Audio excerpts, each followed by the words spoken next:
You're watching K2 News on Digital.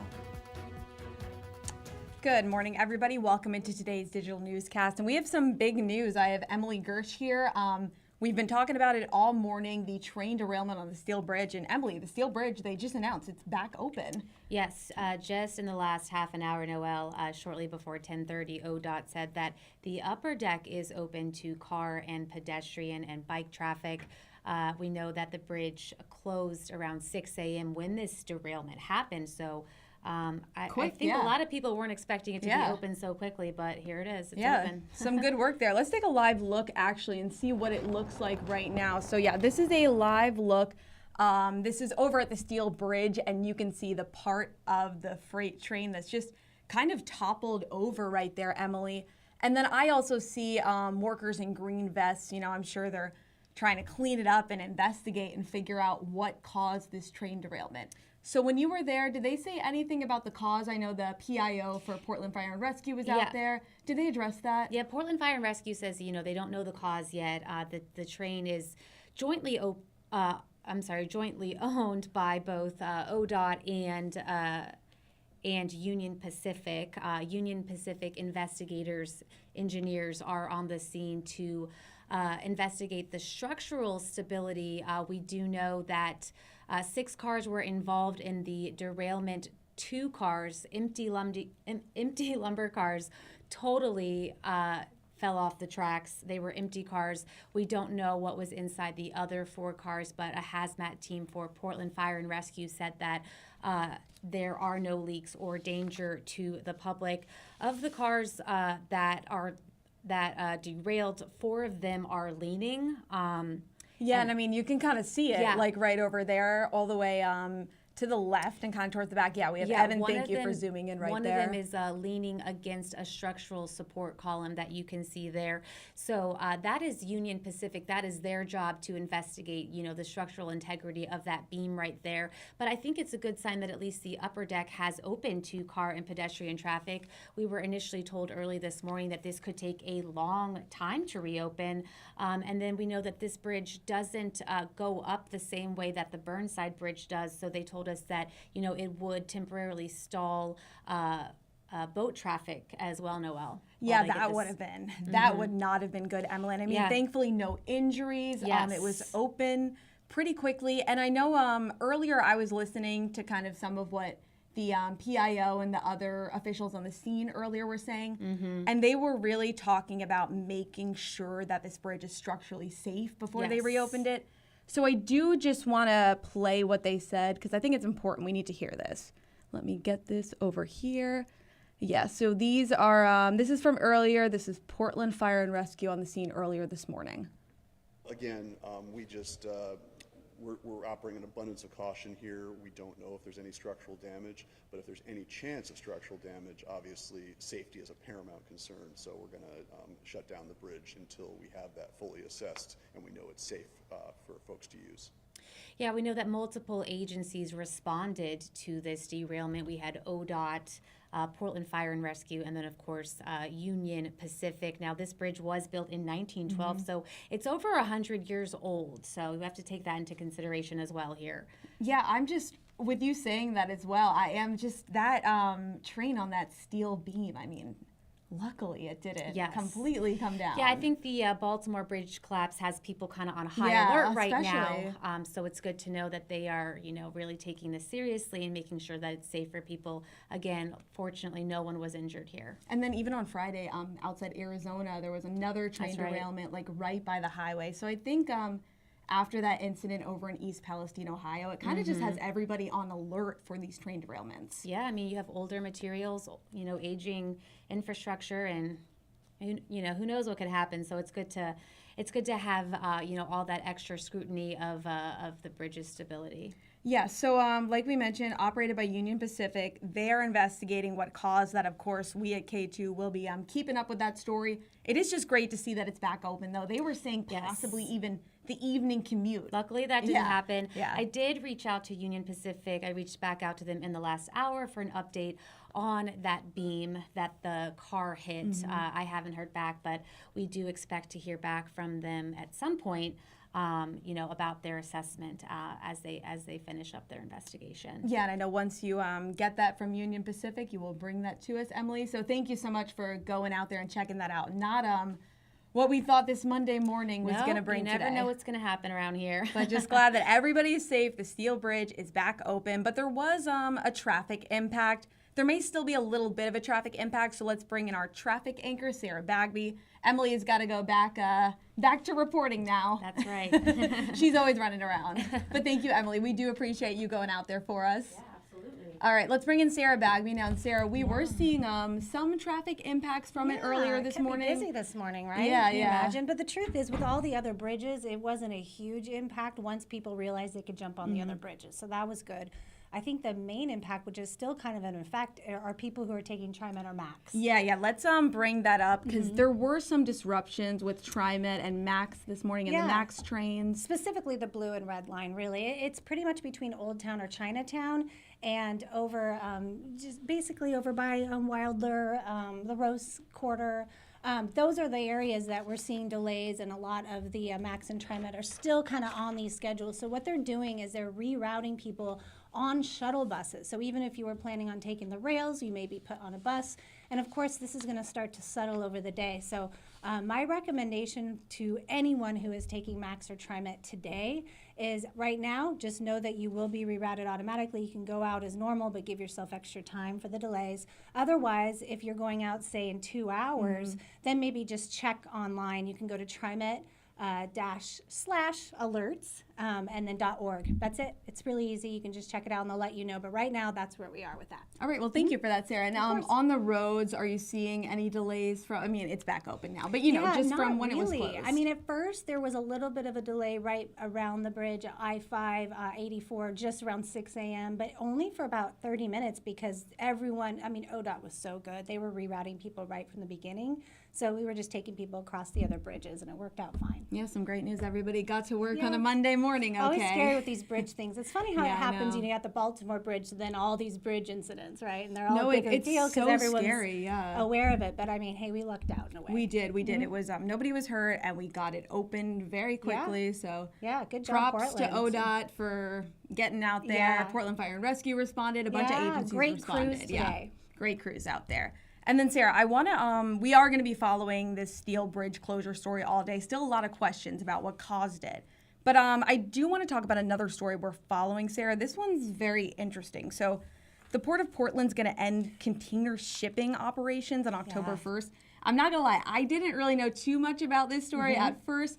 I looked it up, and I mean, it's going to have a big impact because these shippers now, they need to drive up to Tacoma or Seattle. Yep, that's going to be the new route. They can't ship from Portland. And we spoke to a business owner, and one of them said each shipping container, he's going to have to go up to Seattle now, and he expects to pay $150 to $300 more per container. So it's already having an impact. It's kind of a catch-22 because I went and researched this after I saw that it was a story this morning. I thought, I want to know more about it because we're called Portland, right? I know, Port. Yeah. And so I found out that the Port of Portland includes all the airports, and of course, and there's 3 of those, and then of course you've got your commercial marine port. And what happened was 95% of all of the container business was through this one company. And that one company, which, by the way, I have it written down, it's Westwood Shipping is the name of the company. Most of you have heard of it, but most of their business was through a Korean company called Hanjin, and then a German-based company called Hapag-Lloyd. And those 2 companies started noticing that shipping to our port, just the truck part of it, just in a truck to our port, was becoming too expensive. So that's why they had to pull out. And that's why we're in this predicament. So it could be that down the road, maybe in a year or 2, we find other companies, but then we have to make the shipping both on the road be affordable. So now we've got that catch-22 of now I can't use this. It's going to be too expensive to go to Seattle. It just seems like not a win-win. And it is interesting you say that because in our story, we reported that the decision came when another third party on business pulled out. So I guess maybe they were talking with another. So and I guess they it just have didn't work out. 750 workers working for the Port of Portland. So you take that big commercial shipping out, we'll see how many jobs are lost. That's kind of the biggest effect that I think we'll notice. Yeah, 100%. You don't even think about that. We're focusing on the shipping, but Right. also so many people are employed as well. Yes, exactly. The job impact will be severe. That's not going to happen until October 1st, though, so we'll be tracking that as it happens, seeing good. reaction. If anybody, has, if this affects you or anything, reach out to us, because we do want to expand a little bit more on this story. Yeah, let's get And into it. our next story, Sarah, what do we want to talk about right now? We are going to stay with the Port of Portland. Good. Are we talking about the carpets? Yeah, we're going to stay with the Port of Portland. So she is very excited about this story. I'm excited. Sarah's very excited. I'm from Portland, so I understand.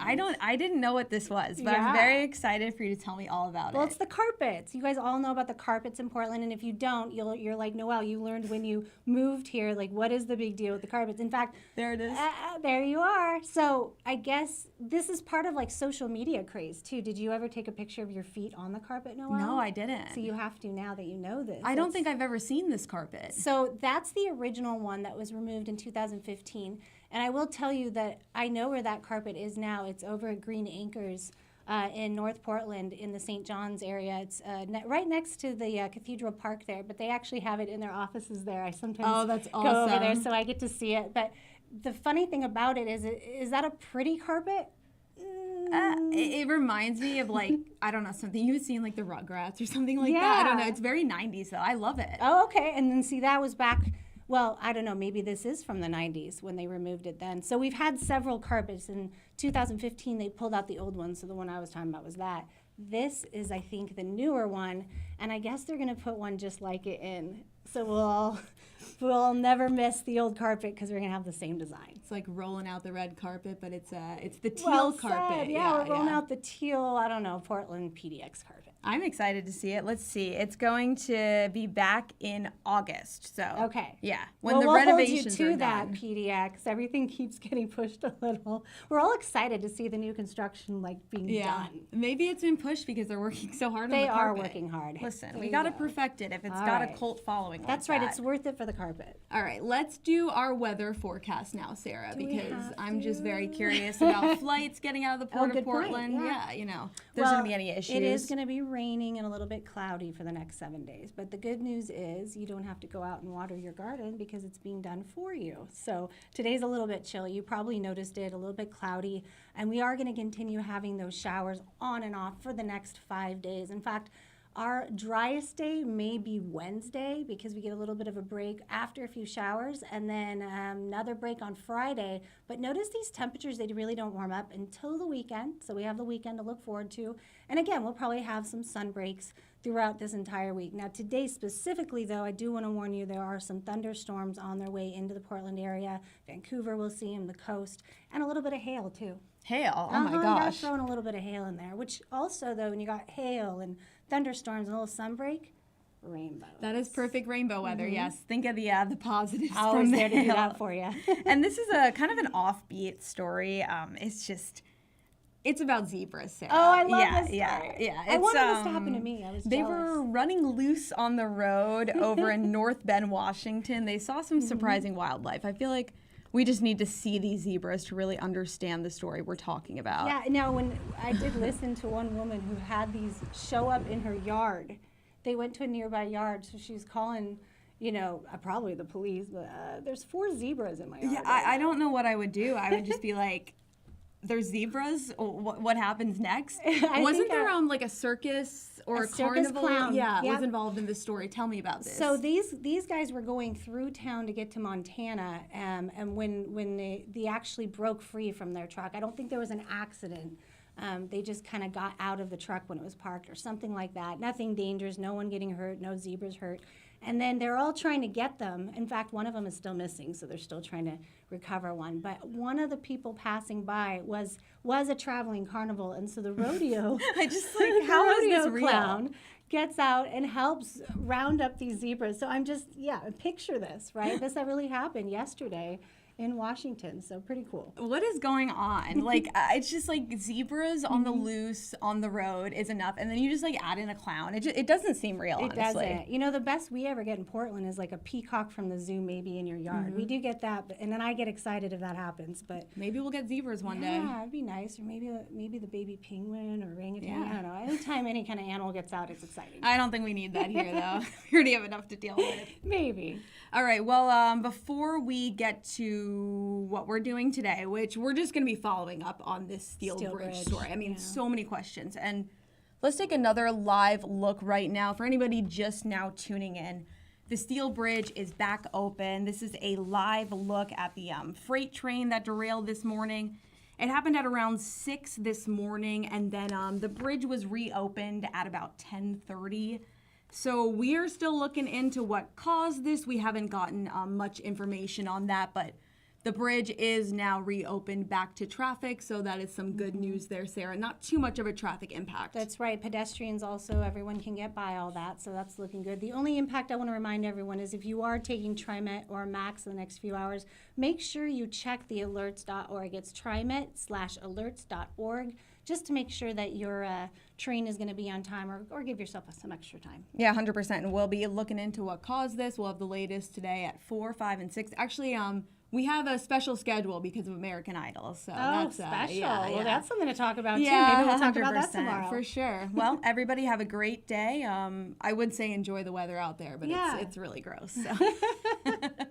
Still enjoy it. Yeah, that's our time. We'll see you right back here tomorrow.